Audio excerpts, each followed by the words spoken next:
sisters, welcome back to the happiest place on earth. Say hi to the person beside you and tell them you belong here. You belong here. Want to stay in the loop with us? Follow us on social media for updates, inspiration, and exclusive content. Visit our official Facebook, TikTok, and Instagram profiles and discover exclusive content on our YouTube channel. Welcome to our brand new feast series, The Good Life. We start a 10-week adventuring the Sermon on the Mount, the greatest talk ever told, preached by the greatest preacher of all time. The Good Life study on Bring a Friend and Come Home to God's Love. Every Saturday, same time and same venue. Bring one and bless one. Contribute to our ministries and show your support. You can send your tithes and love offerings online through various methods. For GCash, simply scan the QR code displayed on the screen or take a photo of it. For deposits and online transfers, kindly refer to our RCBC account details provided.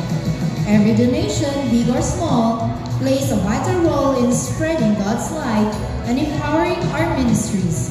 May the Lord continue to shower you with blessings, enabling you to bless others abundantly. And may we see the hands of our first-timers. Let us give them a welcome applause. We are thrilled to have you with us today.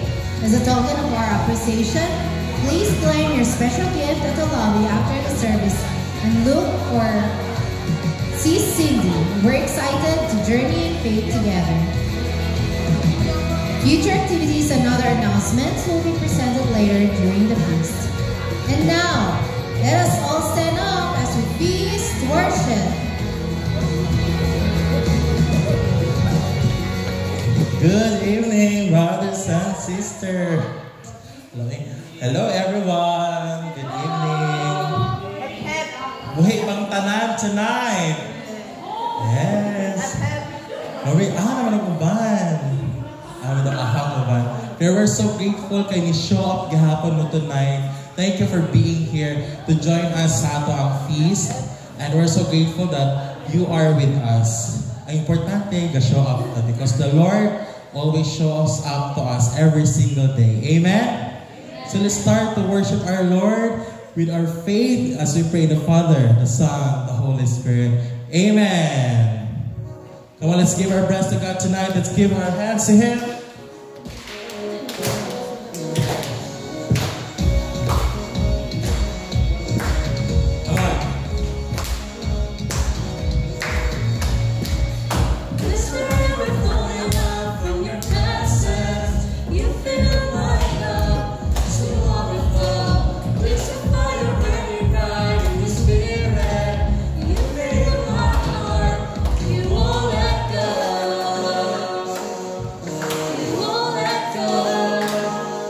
Sing it out. So a place where life is to gain. Your life all mine, there's nothing that can ever break your love. We sing. You are my lifeline.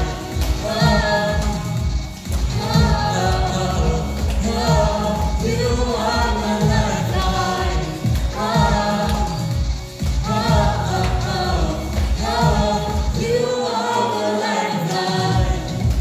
Give our best to God. Continue to praise Him tonight. How do you say? This life moving through all creation. You set it all in motion. No space in between our connection. You made a way. You made a way. You made a way. Come on, we sing it out. So I praise my life in yours is to gain.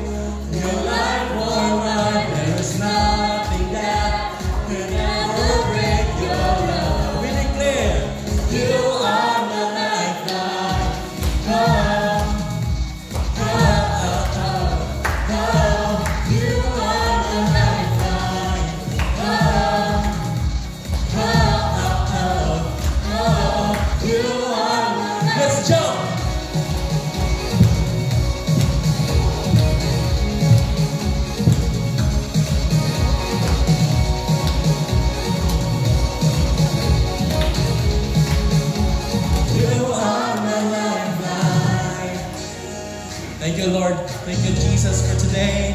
Thank you for your blessings as we sing. Place my life in yours. Your life, oh mine, there is nothing that can ever break your love. One more time, we sing it out. So I'll place my life in yours, 'cause you gave. Your life, oh mine, There is nothing that can ever break your love. we sing. You are my lifeline.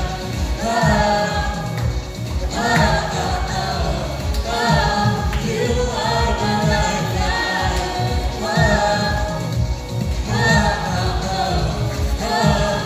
lifeline. Let's go.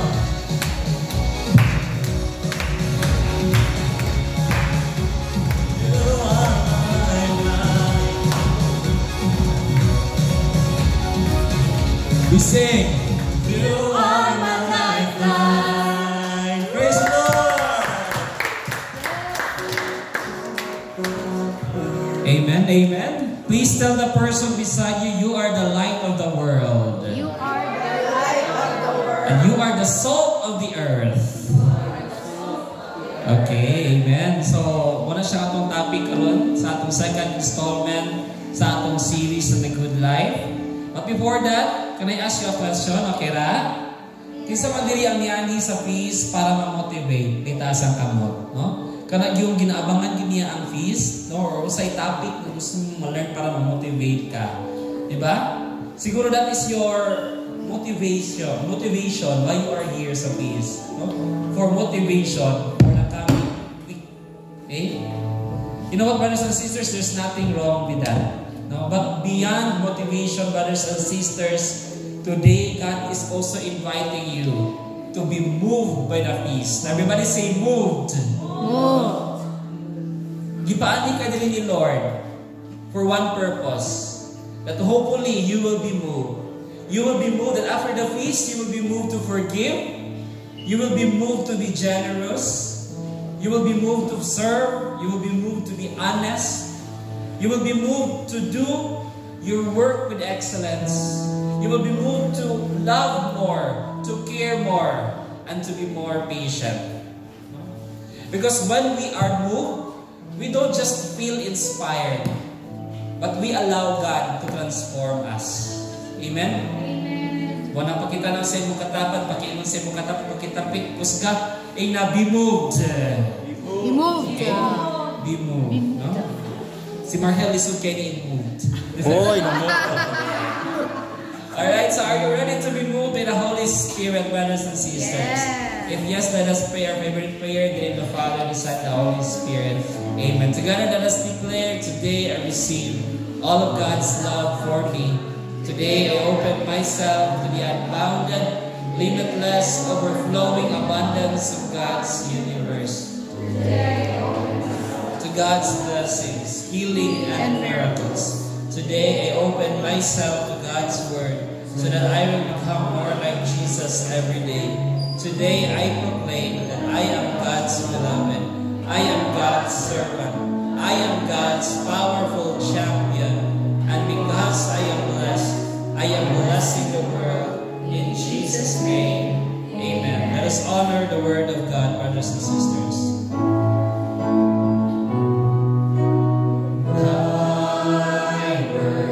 Is the lamp unto my feet and the light unto my path. So brothers and sisters, no, again, welcome sa atong second talk sa atong series on the good life, wherein we discover lessons from the Sermon of the Mount or Sermon on the Mount. No? Kaning Sermon on the Mount, tulo ni siya ka-chapter sa book of Matthew. Makita nato sa Matthew chapter 5 to Matthew chapter 7. Kung ato kung ipon pila ka verses ang Sermon on the Mount, naa sa mga 111 verses. Tapos na ay 2,500 plus na words sa original na Greek na manuscript. If you're going to read the entire Matthew chapter 5 to 7, kaning Sermon on the Mount, makita nato nga mura siya kanang saksak sinabol ng mga topics, no? We have topics about the Beatitudes, we have topics about forgiveness, we have topics about helping one another, our Father. So, grabe siya ka daghan kayo topics. But we are going to read the Sermon on the Mount. No? We've been talking this again and again. Na pag mabasa tayo Bible, we should read it through the ancient eyeglasses. Atong basahon siya through unsay context atong panahon pagsulat ani nga Bible. Okay? And you will be blown away. No? Wala lang ni siya gisulat dinha basta-basta. Because the biblical authors giplaster gyud na siya utahon. Na sila'y structure. Everybody say structure. Og aning Sermon on the Mount is one of the literary masterpiece crafted by genius. Usa man na structure aning Sermon on the Mount. Ang Sermon on the Mount na siya tulo ka main sections. Okay? Tapos sa tulo ka sections muna ilang style gyud, no? Naitulo ka mo tapos ang center muna ang ilang gusto i-emphasize sa mga biblical authors. So, naay middle section. Ang middle section muna ang pinakaunod. Okay? Mura siya og kaning, I don't know if you're familiar with the Russian Matryoshka doll. Yeah, pwede photo ana. Russian Matryoshka doll. Natay photo ana. No, pwede na ito mabakita sa screen. Isa may nakaadto na sa kani nga da, di ba? Ang isa ka dako, no, kay mo na siya, but daghan ba ni siya og makuan. So it's the same with this one na if imong himay-himayon ang Sermon on the Mount sa kani nga section na agad kag makuha. Tapos within that section na napoy lahi nga segment, no?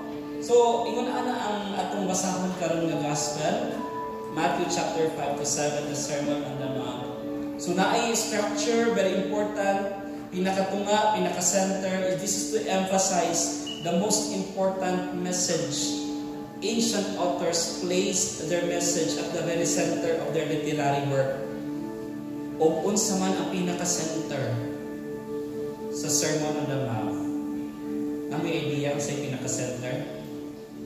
It's the Our Father.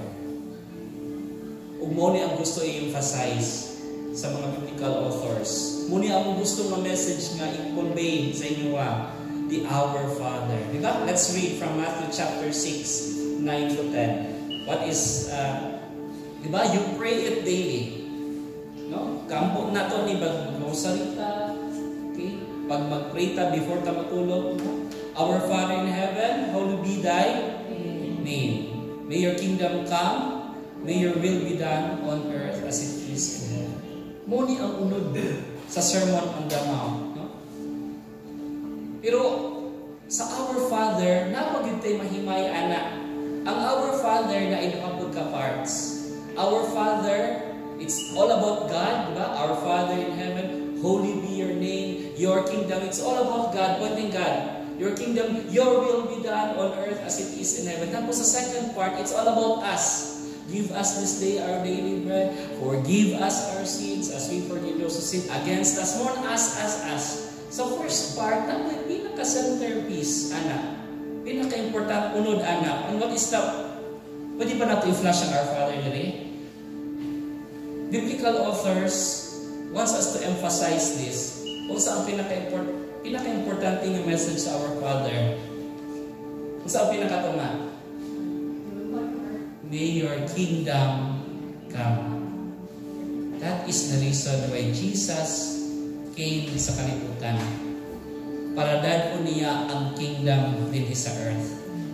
Si Jesus didn't, ang purpose ni Jesus is not just to bring us to heaven, but Jesus is here, bringing His kingdom down here into our broken world, into our dysfunctional families, into our toxic relationships, our stressful workplaces, our narcissistic prone culture, especially karon that we are experiencing corruption left and right sa gobyerno. No. ang role ni Jesus is to bring that kingdom here. O dili lang si Jesus ang gusto na ibutang ang kingdom dili sa earth. Dili lang si Jesus isa. You know why? Because the kingdom will happen through you. No? Inaimang katapad, the kingdom will happen through you. Muabot ang kingdom pinaagi sa ato. No? That is why today I want to preach to you this one big message. Nganong ikaw ang mahimong agent, nganong muabot ang kingdom ni God. Because again, this is our one big message. You are the salt of the earth, and you are the light of the world. You are the salt of the earth. You're the light of the world. Let's read from Matthew chapter 5, verse 13. Muna ang verse about that. Jesus said, you are the salt of the earth, but if salt loses its taste, with what can make it be seasoned? It is no longer good for anything but to be thrown out and trampled underfoot. Tapos, Jesus also said, you are the light of the world. A city set on a mountain cannot be hidden. Actually, nag-J8 na karon, no? Diba? Familiar niya siya sa atong Jesus sa mga naka-Jesus encounter. Mo gini ang ato ang diba natin ceremony ani before tayo commission. Salt o ang candle. Okay? Because God wants us to commission us. We as light of Jesus family, gitawag ta to be the salt of the earth and light of the world. And sabi ko pasabot ana. Ang gusto si God ng himutang salt, light. He wants you beside Him as part of His team. Okay? Sometimes, hindi natin masabtan ang Ginoo. Mismo sa akong kaugalingon, how can this God, na grabe ka perfect, no? View such a frail, weak, damaged human being like me? Nga gusto man si Lord batik partner sa ako, nga kabalo man si Lord kung unsa ko ka-weak nga tao. He knows all my sins. He knows unsa nga ako ang mga woundedness sa kinabuhi. But then again, di ba din ako masabtan si Lord?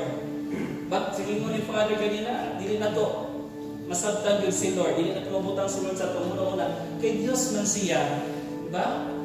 As hard as I try to understand gano'n yung anak si Lord, gusto niya maging partner sa ako ang mga broken people. At the end of the day, ang message ni Lord sa ako is that believe si Lord sa akin. Amen?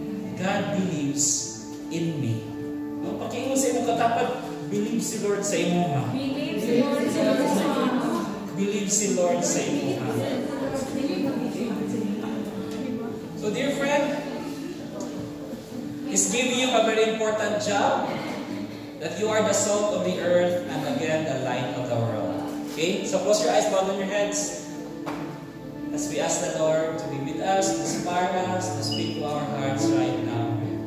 God, thank you for giving us a purpose bigger than ourselves. Help us to bring out the best in people, like the salt that adds flavor to life. Teach us to shine with kindness wherever we go, so that even in dark places, hope can be seen. May the way we live show that your love is real and still active today. This we pray and ask in your name, in Jesus' mighty name. Amen. Let us honor the word of God, brothers and sisters. Thy word is the lamp unto my feet and the light unto my path. Let's give the Lord a big round of applause. Praise His name. As you sit down, please tell the person beside you, you are the light of the world. You are the light of the world.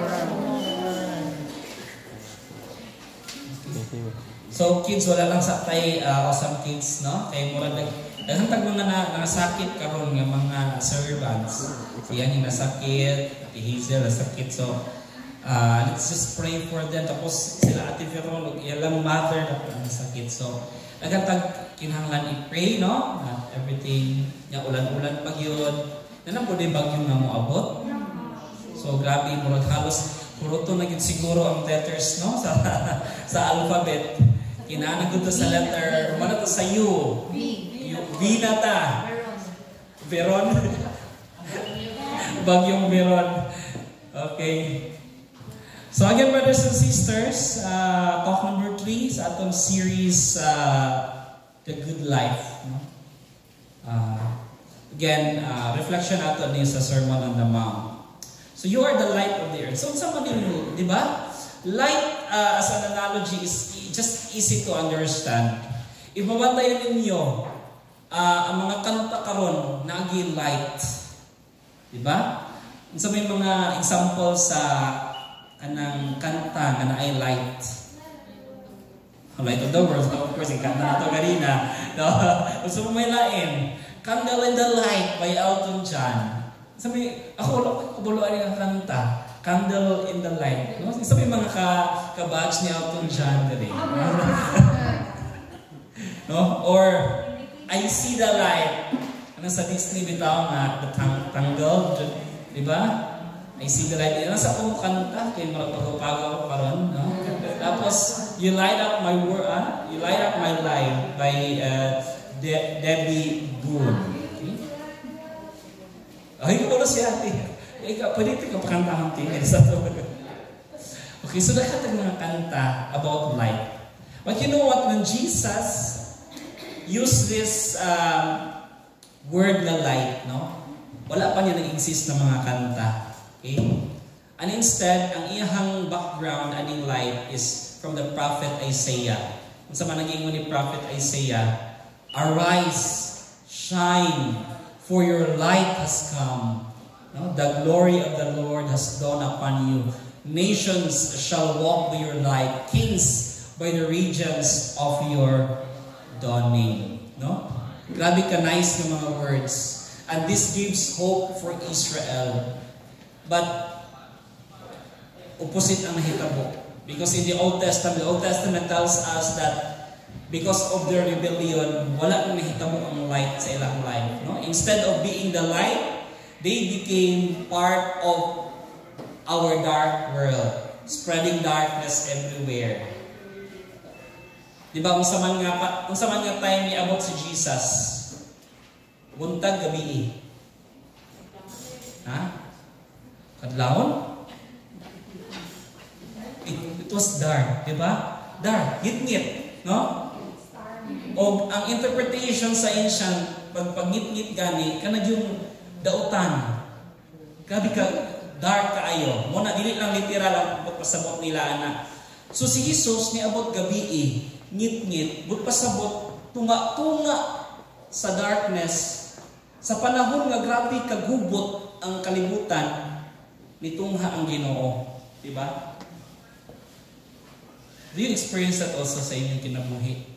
Kung kanus ka pinaka-down, kung kanus ka pinaka-bagsak sa inyong kinabuhi, no? Kung kanus ka pinaka-depress, pinaka-stress, dito ka sa loob sa Ginoo. No?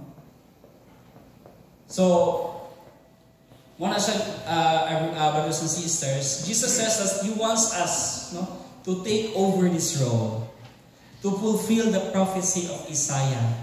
That Jesus wants your ordinary life to be the light of the world. Okay? Ordinary life to be the light of the world. Ang question karon is, will you say yes to that invitation of Jesus? To become the light of the world. In the midst of this darkness, no? So duhaman ka buok image gihatag ni Jesus. Light tapos salt. Okay. Ganong salt of the earth. Ganong dili man suka, no? Dili man paminta. Ganong salt ang gigamit ni Jesus. Okay? So, murag opposite po ang, di ba? Ang connotation sa light o sa salt. Kung ako ino ng akong asawa nga, you are the light of my life, siyempre malanay ang iyang atay. No? Pero kung ino na ko siya, you are the salt. Diba? Parat ka. Diba? Di ba ako, tamparuson sa akong asawa, anak, di ba? Okay? So anong gigamit man ning kisa may kanhag adobo dire? Bet asa ka mo? Adobo. Of course kita matalan. Na historical trivia that they thought ang adobo daw na recipe came from the Spanish or from Spain. No, kay tungod ka ng adobo magud nga word comes from the word adubar which means to marinate. Pero ingon ang mga historians ang pagkaning recipe nga adobo ning tumaw na ni siya even before the Spanish came sa Philippines. Ngano man, gagamit ng tagasin. And in fact, they believe na ang atong klase sa adobo before, gamit ng suka o asin. Okay? Model na ang ingon sa mga historians, suka o asins. Ngano mo gamit man yun og asin? Because before, wala pa refrigerator. O ang ginagamit nila para ma-preserve ang karne, dili-dali madaot, ilhang ilublob sa asin. Okay? And I don't know if katupong sa mga bago lang ng mga era, mga naka-experience din nga wala pa kuryente panahon, di ba? I mean, sa mga kabatch ni Dati Marie siguro, wala pa ikuan ang gamiton. Grabe. Sila di kay number naman ng age day. So, ginagamit pag-preserve yun ang asin. So, why salt? Mo kini ang ginagamit before. Para ang purpose niya, preservative. Ma-preserve siya. So when Jesus said, "You are the salt of the earth," Jesus wanted us to preserve humanity.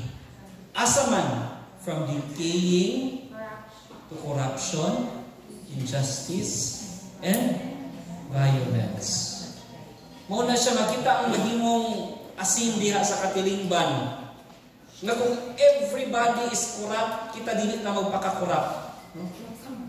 Kung everybody is cheating, kita magpaka-honest ta. Kung tanan, madinungtanon, kita forgiving ta. Muna ang gusto ni Jesus for us. In fact, if you're going to look around you, there are a large chunk of humanity. Kasagaran sa mga tao sa palibot nato, they are rapidly sinking in the hole of self-destruction. Especially karon, no? We are sinking in the hole of corruption. Because you know what? If you live in sin, you become less human. Kung magsige na ng kauglunang sa sin, it will make you less human. And you make others less human too. Diba? When you allow greed, when you allow lust, when you allow pride to fuel our actions, we end up, diba? We end up cheating, we end up lying, we end up stealing. Here's the truth. When you commit sin, sin makes us act like animals. Everybody say animals. Okay? Diba? Kung sa man ang atong ginadescribe sa mga nag-cheat. Diba? Or sa man nga klase ito i-describe, mga ahas, diba? Ahas. Sa mga kurap, kung sa natong usually ginadescribe sila, buhaya. Okay? Diba? So, when we commit sin, we become like animals. One of the common example where we allow our animalistic instinct to take over our brain functions. Number one, road rage. Kinsa naman naka-experience ng road rage dire? No? Kanang makatan ng gani ka, so ko na ka na gasgasan na imong sakyanan, no? Kalau isa Dios sa pipila nako buwan kasi drive, no? Wala ko hinoon po ka experience ani ang road rage, no? So, kalau isa Diyos, no? And, you know what? Kaning road rage is a very reality. Especially kung nakaka-drive sa atong national parking area. Sa gali atong national parking area? Ha? National parking area na to, EDSA, no? Wala itong national parking area daw, kay Manakasaid sa mura kag nag-park dila. Kita. Tungod sa grabe nga traffic. Okay? Sa mga wala ka-gets, research na lang ninyo sa naanan sa EDSA. Okay, so there's this one incident, no? Pangalan na to sa itago na nato sa pangalag Cassidy Moreno. She's a 8-year-old girl. Tapos nasakay siya sa sakinan siyang father together with her papa together with her sister. Karon kay ang iyang father naka-encounter og kanang nagkaaway sa dalan, no? Tapos to the point nga sinumbagay na iyang father og ang katong ilahang na banggaan nga motor, no? So paghawa nila giapas sila o gipusil-pusil, patay si Cassidy. Okay? Because of the road rage. In fact, kung tanaw daw nato ang statistics, sa US alone ha, every 18 hours na ay mapatay tungod anang road rage. Tapos according to CNN, no, road rage cases has increased by 500% in the past 10 years. Ngano na yung ani naman ang atong society karon. Okay? Because again, sin. But let me emphasize this. Repeated sin has a way of killing our conscience. Everybody say, killing our conscience. I do not know if nakadungog na mo aning nga klase nga conscience. Callous conscience. Kadungog na mo anang callous conscience. Usa mang kanasang callous consensya, consensya. Kanasang callous, usa man ang callous sa Bisaya, kalyo or kubal, di ba? Nganong kubalan man ang tao? No? Tanato, imong kamot, no? Mailhan mo ang kamot nga kanang murag kay kubal kung di ba rough kayo siya. Ngano na rough man ang kamot? Kay sige niya ginagamit niyang kamot sa pagtrabaho. Or sa tiil, di ba? Kung sige kag tiniil, perminti mag-igo ang imuhang lapa-lapa sa floor, especially mga rough, mabot ang time nga ang imuhang tiil, makalyo, makubalan siya. To the point nga, bisan pag hait ang mga bato-bato din na, di na ka maka-feel of pain. Kay baga-baga naman ang imuhang kubal. It's the same with our conscience, brothers and sisters. That when you commit a sin repeatedly, mabot ang time nga karon makonsensya pa ka, but mabot sa point kung sige mo ginabalik-balik, unrepentant ka, mahimo nimong sala, pero dili na ka makonsensya. That's the reason why so many scammers, they can lie through their teeth, stealing the life savings of innocent people. And after sila makakawat, makapangilad og tao, makaulit na sila sa balay, mutanaw Netflix, makatulog og tarong as if walay nahitabo. Ngano man, because ang ilang konsensya gikubala na. No? Because they keep on repeating the same sin again and again to the point na dili na mugana ang ilang konsensya. Okay? Here's the big question. How can we average people reverse the self-destruction of human beings? Again, the answer is in the entire Sermon on the Mount. Which is atong discussed last week ang 8 Beatitudes. Okay. So, how do we become salt of the earth and light of the world?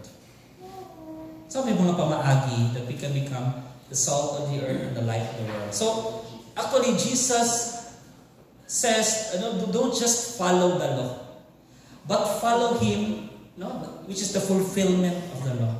Muna ang gingingon.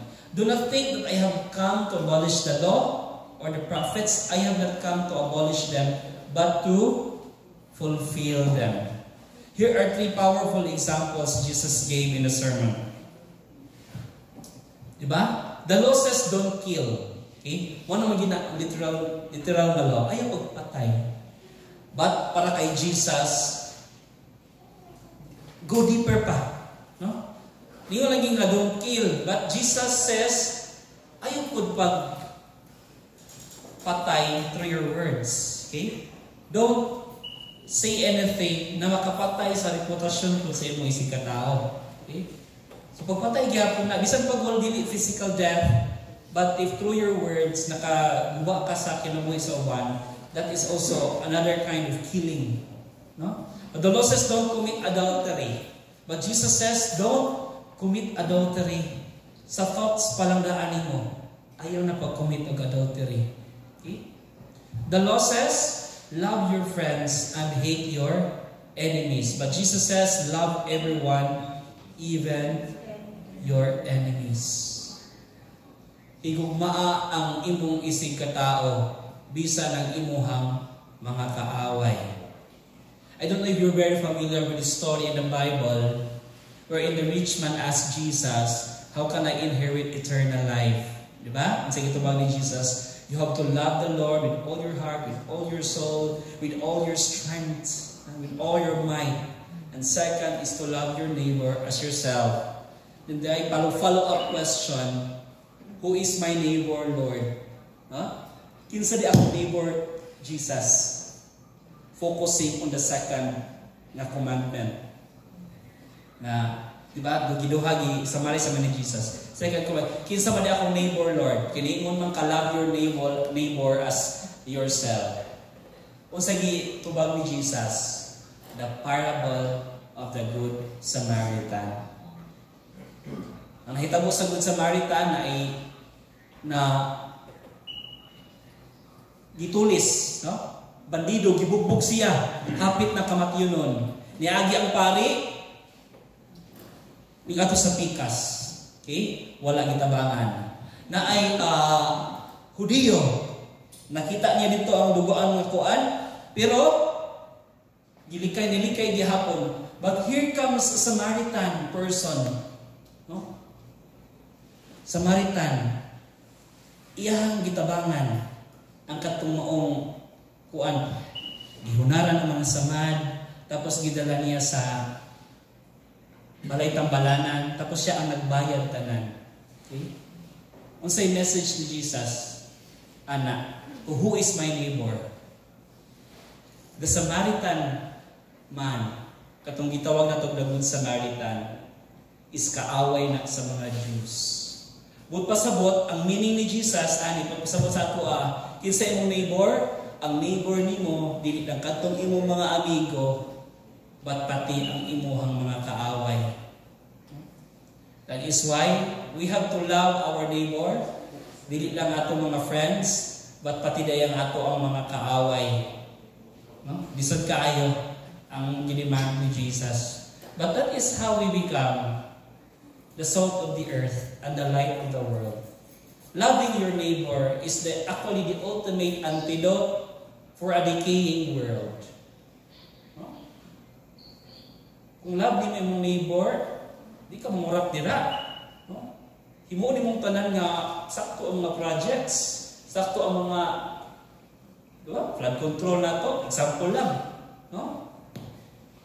So again, may I give you two practical applications, no? So instead of road rage, brothers and sisters, siguro we have to choose road grace. I think road grace is better. No? Or di ba kaha? Instead of road rage, road praise is much more healthier. Okay? One time nakita kong video, sa may nakatulag Japan diri. Sa Japan, di ay, pag ang bata mag-eskwela, dili patudluan og academics. Okay? From until grade 4, di ba? Mo on values tanan. That is why they're so disciplined. Pag mabilin ang imuhang bagahe din sa, for example, airport, no? Mabilin. Naragyan ko na imong bag. Dili na mawala din na. Tuti grabe ang values. Tapos nakita ko nimo ang mga kinder pa lang daan, pag mutabok na kaana gid siya, no? Maana gid mga bata mutabok. Gisuway bitaw na ako naliha sa kuan. Sa doktor. Di ba ka, wala ko pag tabok. Or di ba ka mag-Ironman. Yung sa kayo, batiyo sa driver, no? Yung sa mga siya, mag-aaral ko niya. Okay? Di ba? No, instead of road rage, why not road praise? Okay? So that's how we become, you become the salt and light, no? In driving. Apply po nato ni sa trabaho, okay? Sa imong negosyo, sa imong pamilya. Okay? So, before, I think na-discuss naman natin ni siya. Kaning si Adam Grant, na siya'y best-selling book titled Give and Take. Ingon siya sa iyang book na itulog ka klase na tao. We have the takers, the matchers, and the givers. Okay. Those titles aren't about whether someone donates to charity or because you could donate to gain applause, status, or recognition. Instead, being a taker or matcher or a giver is about a person's core attitude towards life. Inay mo katapan, attitude. Example, kaning takers o matchers daw ko, no, they give strategically. Ngano strategically man? Because everything is transactional. Kung muhatag sila, they only gave because they expect something in return. Ang difference lang is sa takers, they give if they get more than what they give. Tapos sa matchers, they give if they get at least the equal measure of what they give. On the opposite side of the spectrum, natin gitawag ng mga givers. Kaning mga givers, they give without expecting nothing in return. Kanang imong katapan, givers ba na siya? Kada nasa imong likod, givers ba na sila? Kani kahanasan nyo ito ba? Giver ba ni? Okay? So they give only for two reasons. Kani mga givers, they give for two reasons. Unsa man, first reason, that it's the right thing to do. Ang paghatag is the right thing to do. Second reason is that that's who they are. They give because mauna ang ilang identity. They give kimogin ang ilahang kinaiya. No? Mauna mga givers. And that is our goal. Here's my personal opinion. I believe kaning mga takers, sila yun ni ang nag-pull down sa world to self-destruction. Kaning klase ng mga tao, kaning mga grabbers, no? Takers, sila yun ang nakapa-down sa ato ang economy, sa atong nasod. Pero kaning mga givers, they are the salt of the earth. And they will preserve humanity from decay. Kaning mga givers. I don't know if you're familiar. I think you've been familiar with this story sa Bible. The multiplication of the loaves. No? Siguro we thought that nag-multiply yun ang kuan. Nag-multiply yun ang bread, like miracle gives si Jesus. But na po yung mga interpretations from our Bible scholars that ang mga Jews daw before, hindi na sila matag-travel pag walay dalang baon. Always ready gina sila. No?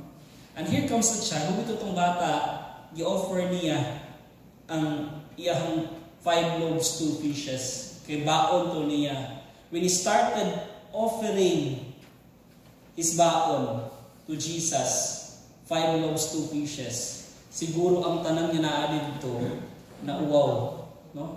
And they started sharing their baon to everyone. That tungod sa ilang pagsig, di ba? Ano ang bata nag-share? Mo-share na po ko sa akong baon. Ug silang tanan satisfied because everybody ga-share sa ilahang mga baon. Okay? And we need that kind of people. Kung siguro if everyone givers, no? Grabe dako gyud nag-impact sa society.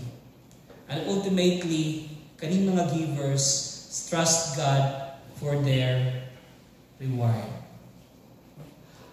According atong ni Adam Grant's research, at the start, kani mga givers are less successful than takers and matchers.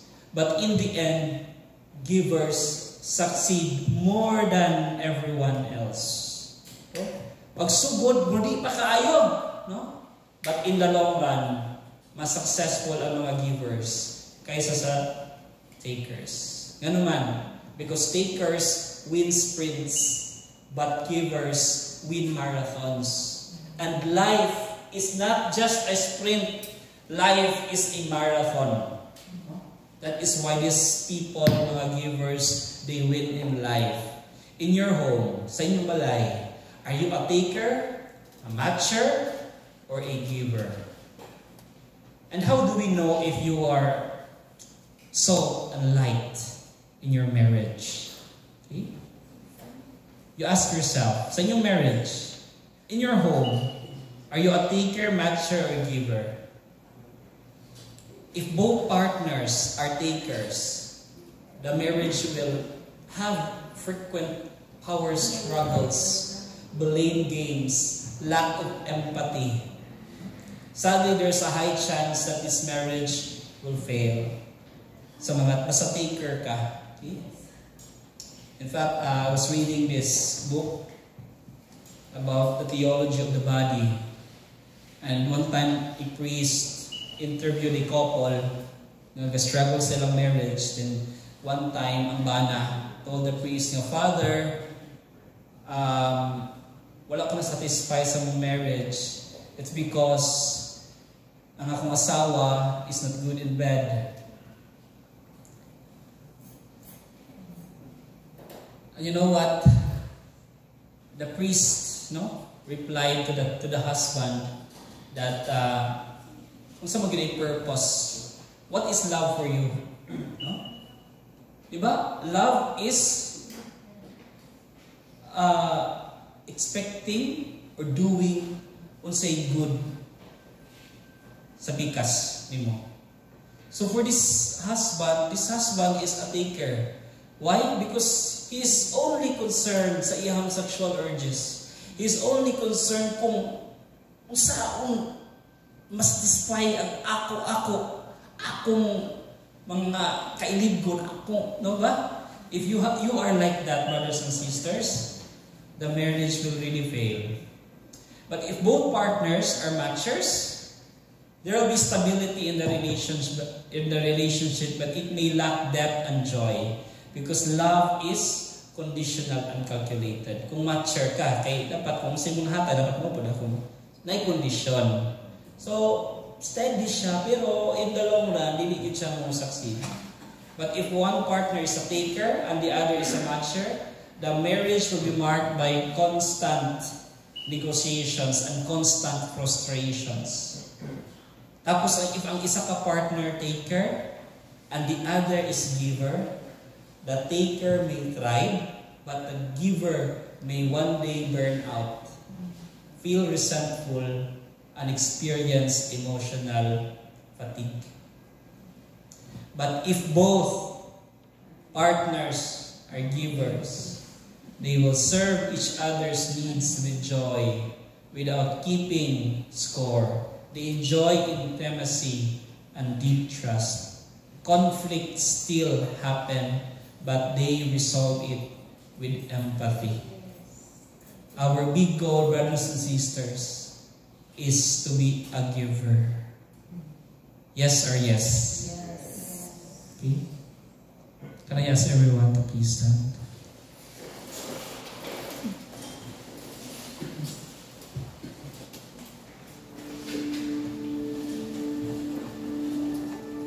To become a giver, it does not happen overnight.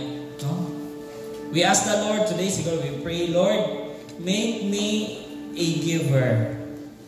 But there will come a time, matcher ta or taker ta. Mabuk na, nabatasan sa ato. No? That is why, right now, we need a miracle. Okay? To become a giver, someone who gives without expecting anything in return requires nothing less than God's miracle. The way is to be Anawim. Everybody say Anawim. We can only be a giver if we become Anawim. To become Anawim is to depend fully on the Lord to change your heart. Dili ikaw maka-change sa iyong heart, but it is only through the grace of God. And we need the miracle of the cross. Because there, Jesus carried all our failures, the failures of the world, past, present, and future, and laid them in His grave.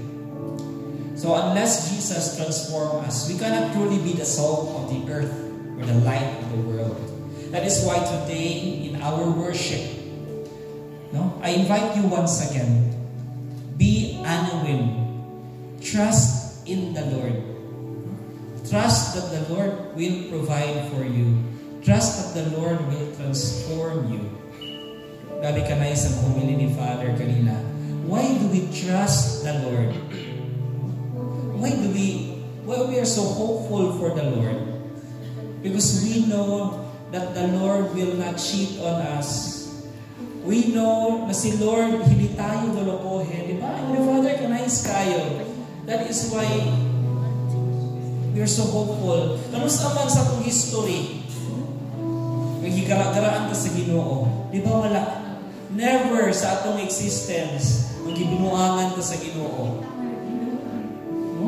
Kita pa'y nagbinuang sa Ginoo. Pero ang Ginoo, dili yun pagbinuang sa ato. That is why we trust in the Lord. We should be Anawim. Humble yourself before the Lord and let Him do what He does best. Turn weakness into strength, failure into victory, and darkness into light. Because you are the salt of the earth and you are the light of the world. Close your eyes, bow down your heads as we continue to trust the Lord. Talk to your God right now. Express to Him that you trust in Him. Express to Him that you love Him. And just allow the Lord to embrace you tonight, to love you. Just allow the Lord to love you as you are, without thinking sa iyong mga weaknesses, without thinking sa iyong mga failures, sa iyong mga sins. Just as you are, kung unsa ka, just allow the Lord to love you. Lord, as we come, make us Anawim, Lord. Empty, yet open to your miracle. Transform our hearts at the cross where failures become freedom. Make us salt of the earth, Lord, and light of the world. This we pray and ask in your name, in Jesus' name. Amen.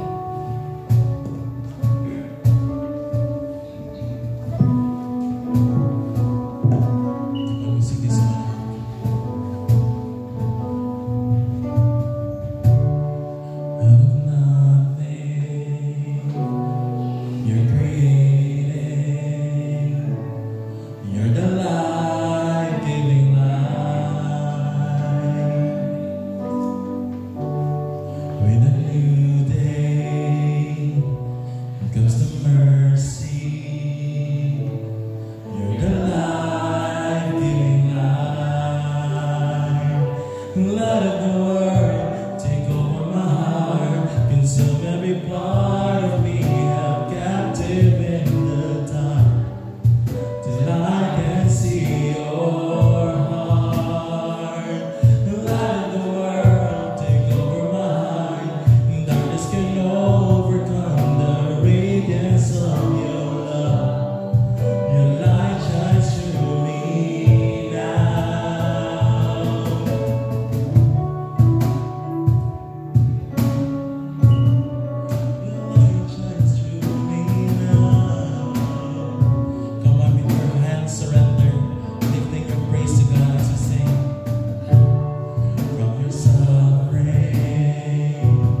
lift up to you all the dreams that you have planted in our hearts, O Lord.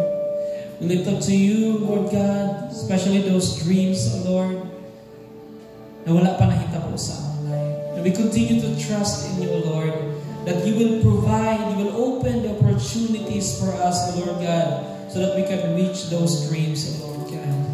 And Lord God, help us not to be fixated on whatever dreams that we have written in our novena to God's love, but always seek, O Lord, the perfect will, the perfect version, O Lord God, of what we are praying for.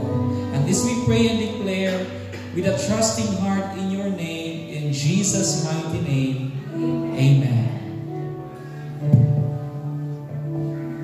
Light of the world, take over my life, and darkness can overcome the radiance of your love. The light shines through me now. The light of the world, take over my heart, and darkness can overcome the radiance of your love. Your light shines through me. Come on, we sing that one more time. We sing light of the world. Take over my heart, consume every part of me, held captive in the dark, till I can see your heart. Light of the world, take over my life, and darkness can overcome the radiance of your love.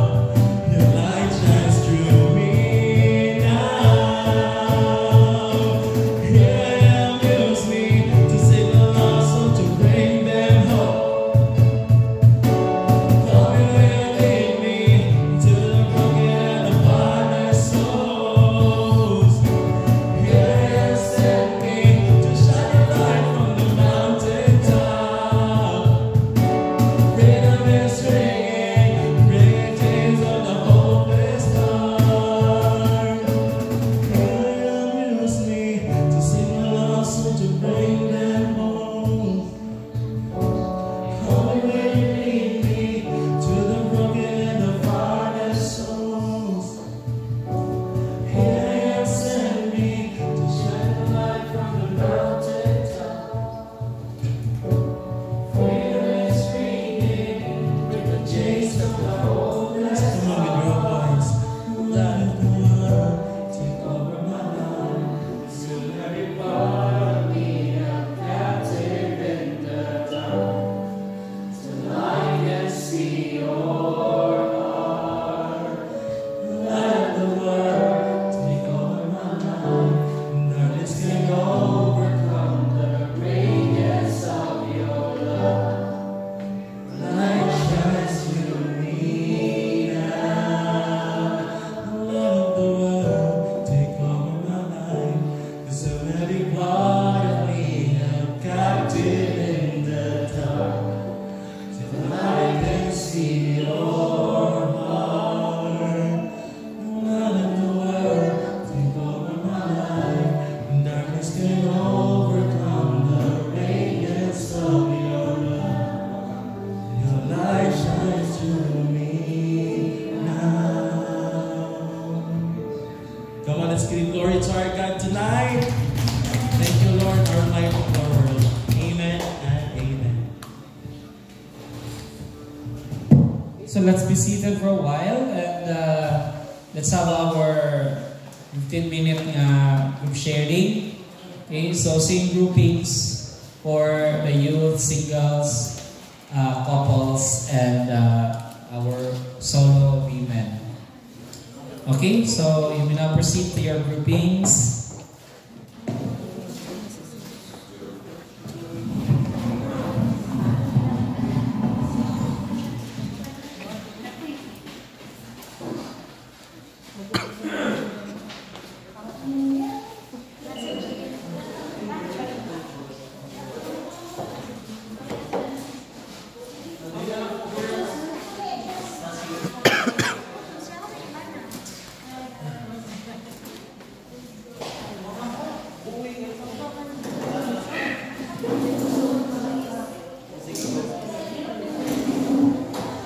Okay, are there any thoughts, words, phrases that caught your attention and why?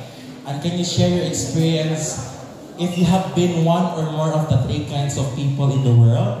Kung takers ka, give if they give more than what they give. Mato yung gingon na ganina. So, aha ka sa tulo, kung sa experience ni mo anak, are you a taker, matcher, givers? And can you apply this in your family life, workplace, ministry, and friendships? So you have 15 minutes to share.